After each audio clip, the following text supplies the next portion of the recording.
3, 2, 1, valeu! Bem-vindos a mais uma produção do Geba Studios. Hoje, após o grande sucesso do podcast Lucila, que estará no card de cima para quem quiser rever, falaremos da escravização indígena e do ciclo do pau-brasil. E para falar desse tema hoje comigo, eu trago Gabriel Campos, Orungará. Felipe Arnaut, Boa noite. Enzo Krafesic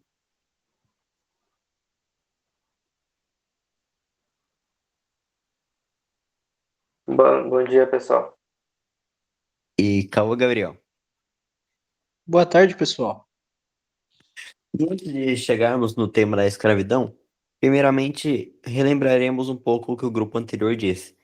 Eles falaram das grandes navegações e os portugueses descobrindo o Brasil para o mundo. E agora iremos falar das relações deles e os povos indígenas que já viviam no Brasil.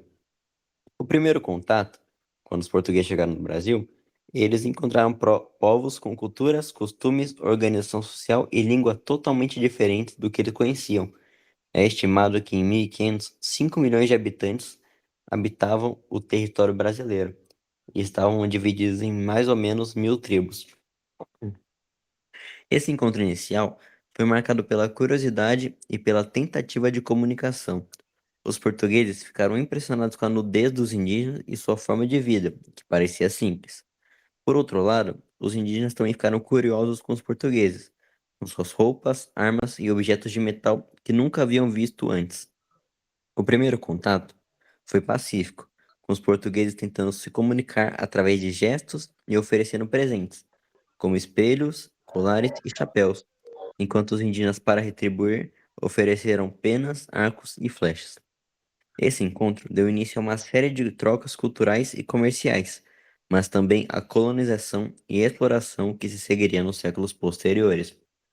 Junto com os navegadores, junto com os navegadores portugueses, vieram também os padres jesuítas, padres esses que vinham da Europa até a terra do Brasil, visando catequizar os indígenas que aqui viviam. Isso porque no século XVI estava ocorrendo o movimento da Reforma Protestante, que a igreja sofreu duras críticas e com isso foi em busca de novos fiéis.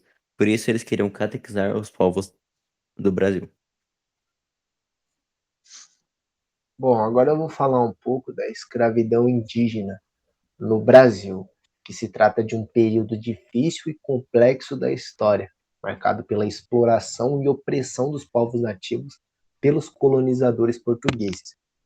Quando os portugueses chegaram ao Brasil em 1500, encontraram várias tribos indígenas com culturas e modos de vida próprios, para explorar os recursos naturais e construir uma economia lucrativa. Eles vieram com esse objetivo, especialmente através da produção de açúcar e mineração. E aí os colonizadores começaram a escravizar os indígenas.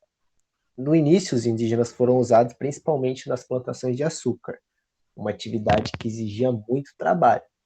Eles eram forçados a trabalhar por longas horas sob condições muito duras. O trabalho nas minas também era extremamente difícil, né? E perigoso.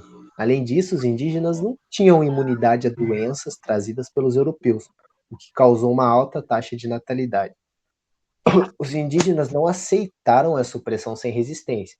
Eles se rebelaram e fugiram para as áreas remotas, tentando proteger suas comunidades e modos de vida. A gente vai ter também que durante esse refúgio, os indígenas eles vão mais para o norte e sul do país, até porque eles conhecem mais a terra que eles vivem, o país, o Brasil, eles conhecem o território, então eles vão para essas extremidades. Vale lembrar também que quando os portugueses vieram, eles vieram com o intuito, tipo, inicialmente eles exploraram o pau-brasil, e onde eles meio que comandavam os indígenas a levar esses pau-brasil para as caravelas, né? Mas enfim, no século XVI, XVII, a situação dos indígenas se tornou insustentável e a escravidão africana começou a substituir a indígena por conta dessas revoltas. Aí os africanos foram trazidos em grandes números para trabalhar nas plantações e minas. As consequências da escravidão indígena foram severas. Muitos indígenas morreram devido ao trabalho forçado, doenças e deslocamento de suas terras. As culturas e modos de vida de muitas tribos foram destruídas.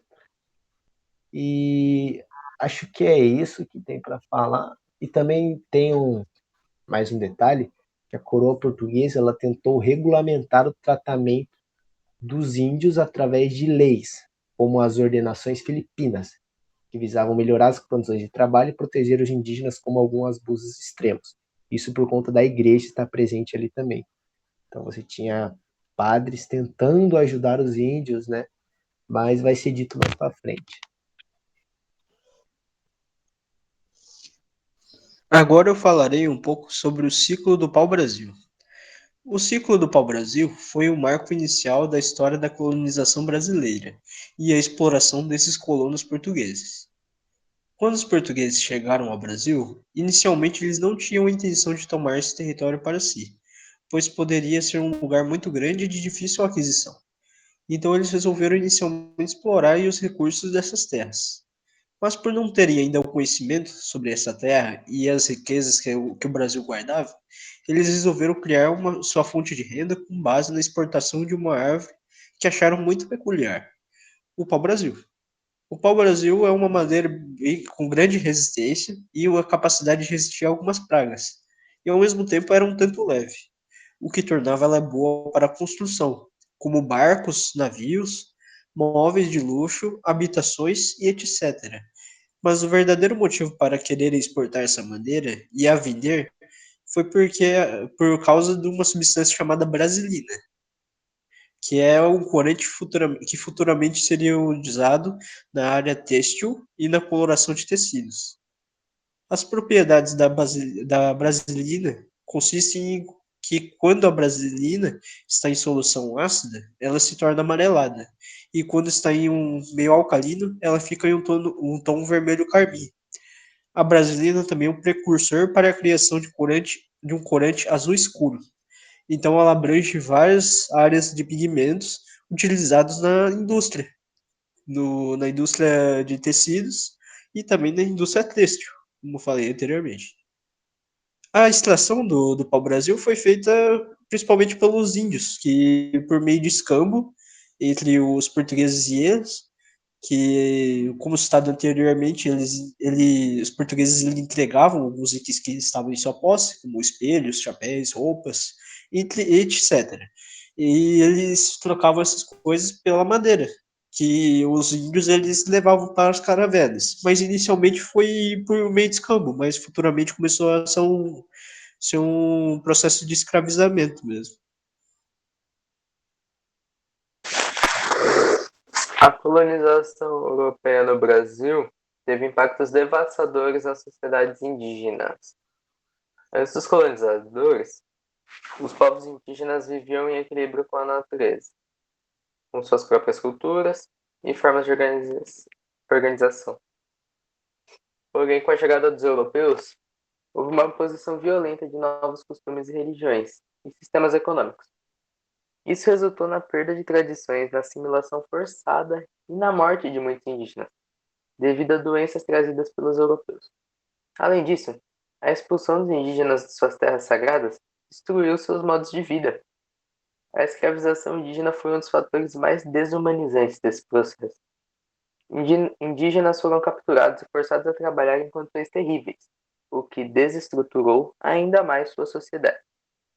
Embora a coroa portuguesa tenha começado a proibir a escravização de indígenas em 1570, essas proibições eram frequentemente ignoradas.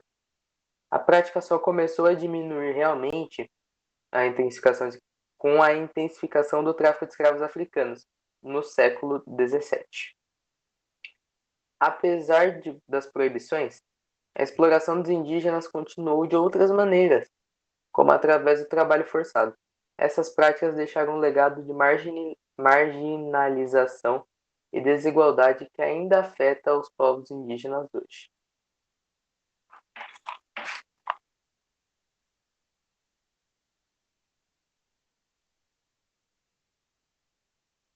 O É Theo isso, vai falar a rapaziada. parte da parte dele. Não, o Biel, A a gente dele vai é fazendo falar. ó. Vai fazer depois, né? Então. Então acabou. Palminha. Alguém tem alguma coisa pra falar? Não. Ficou bom a gravação, Zica? Vê quanto tempo ficou. Deu 10 minutos. 10 minutos? Considero Será? Daí o Biel vai falar por uns 3 no máximo. Vai ficar 3 minutos. Você acha tão bom? O professor falou que é o quê? É mais de 15 ou é até 15? Não sei, mano, em mas torno se. de 15.